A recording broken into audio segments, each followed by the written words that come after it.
Well, here is where that line pressure tester goes. Right above the shifter, driver's side, there's just a pipe thread plug.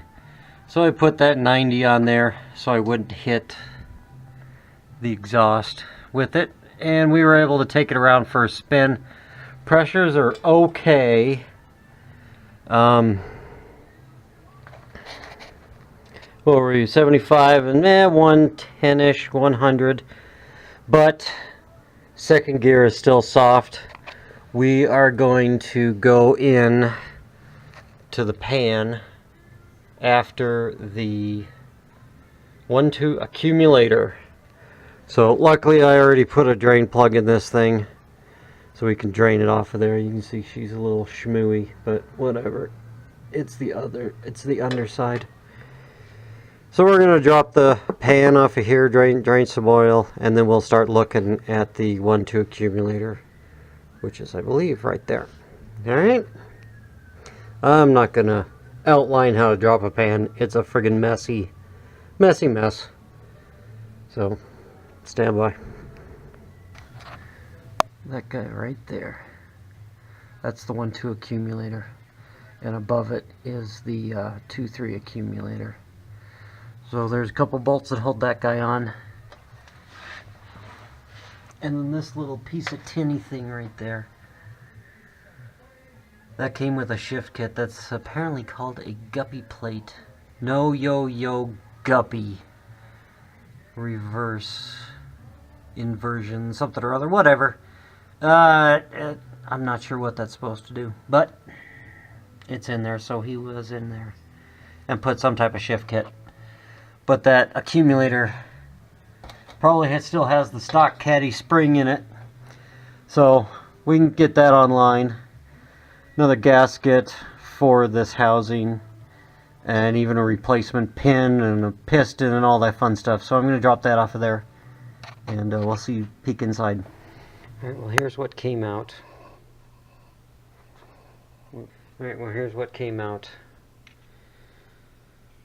Accumulator spring, about 165.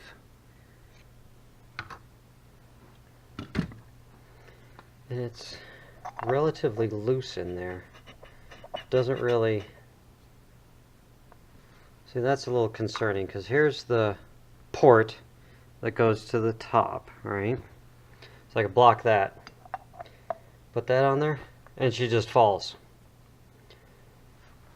And I was also putting 60 psi in there.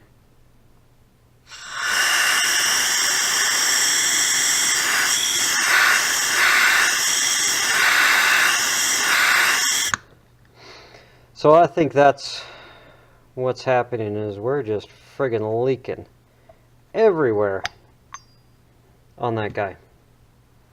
I don't think a stiffer spring. I can definitely get a new gasket. The seal for this piece. It does not appear to be a lip seal. Looks just like a square shoulder. It's not steel, is it? No, it's a solid rubber piece. Oh shit.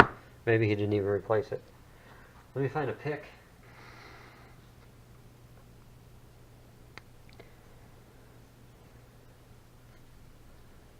Let's see.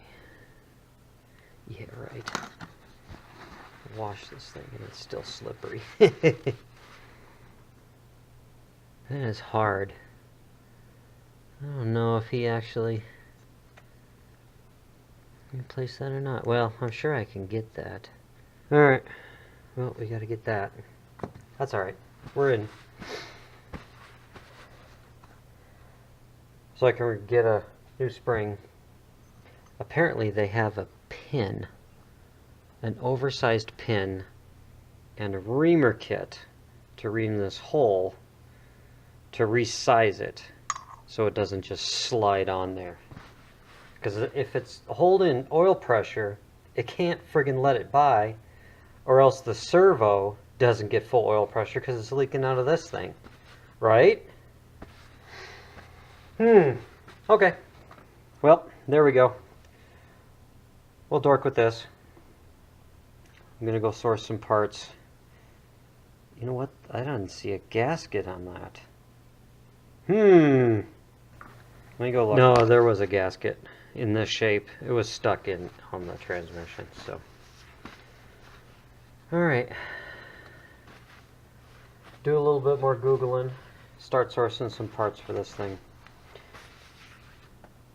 See what we come up with. It does look. Let me see. Oh, that's the wussiest flashlight ever.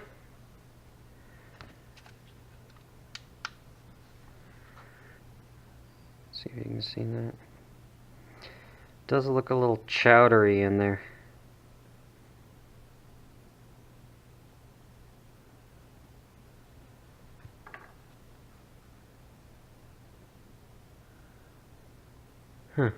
Alright. Let's see what the powers that be say. I'm on another bulletin board. Guy's very willing to help me. Looked up some stuff in the books. So I'm doing exactly what he needs to know. That's why we did those road test pressures. So. Okay, I do have a gasket on there. It was stuck on the bottom of the valve body. These, I mean, they're supposed to air check. They have to hold pressure. This one ain't doing it. So there's a couple things I'm going to do. Amazon has the Sonax spring. It's going to be stiffer, so we don't have to build up a bunch of spacers and crap for that.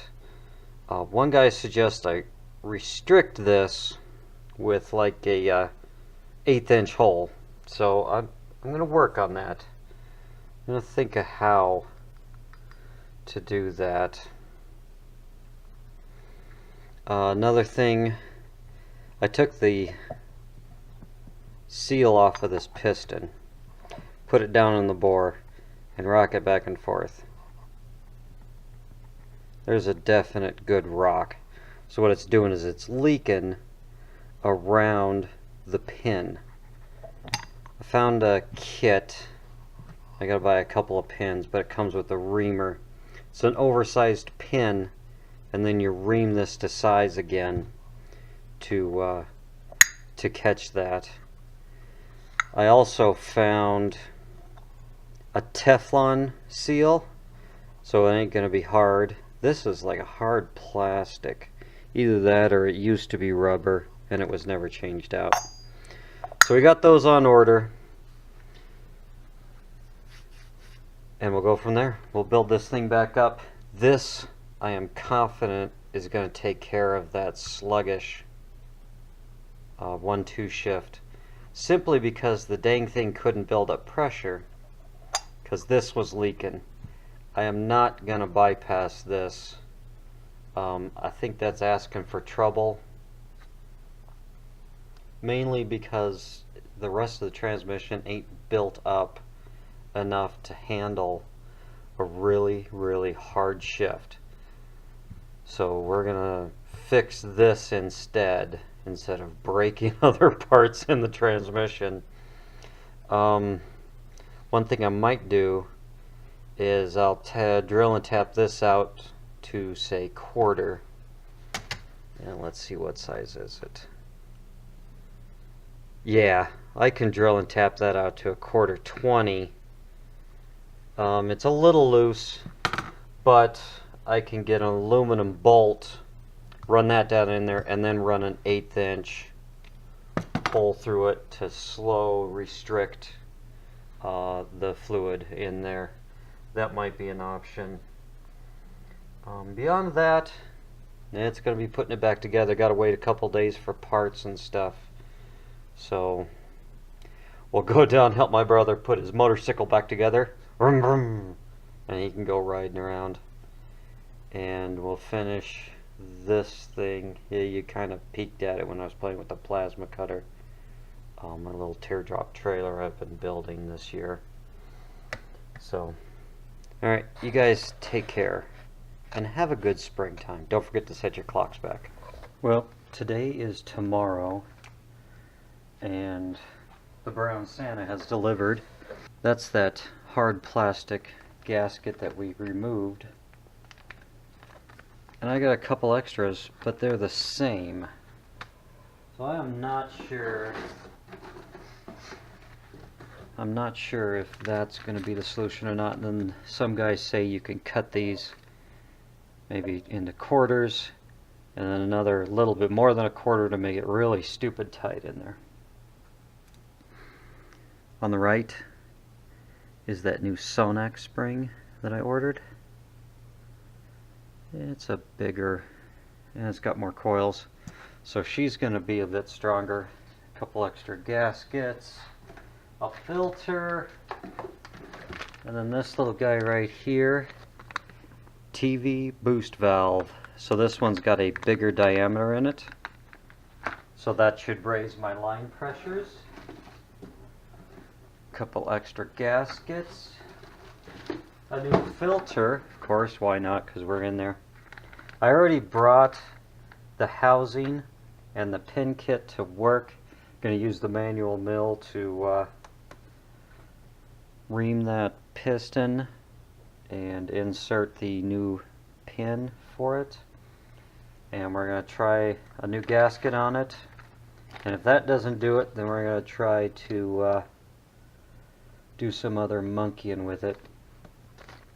See if we can't get that tighter. If not, I'll friggin' block that damn thing off, because then the bores wore funny in there. So, well, we're gonna shut this down.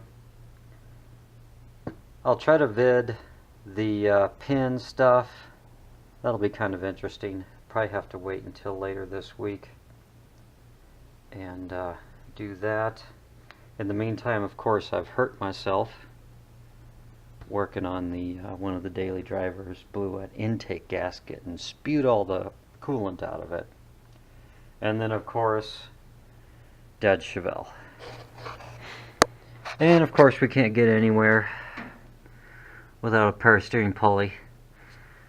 The nut stripped on it, and that pulley wallowed around and chewed itself up, and then shit the gas or the belt off of it. So we got parts ordered for that to try to replace that, and all sorts of funkiness.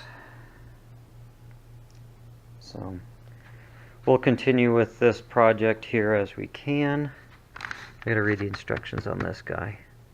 Well, we'll work on these things as time permits, as we try to keep other stuff running, and we'll go from there. So hang on for the next video. We'll start digging into that accumulator, put it back together. We'll do some pressure tests with this new TV valve. I just left the gauge on it, why not? And hopefully we'll go there. If not, I got a couple extra gaskets. We'll bypass that module or accumulator and go from there. Thanks for watching, guys. Stay safe.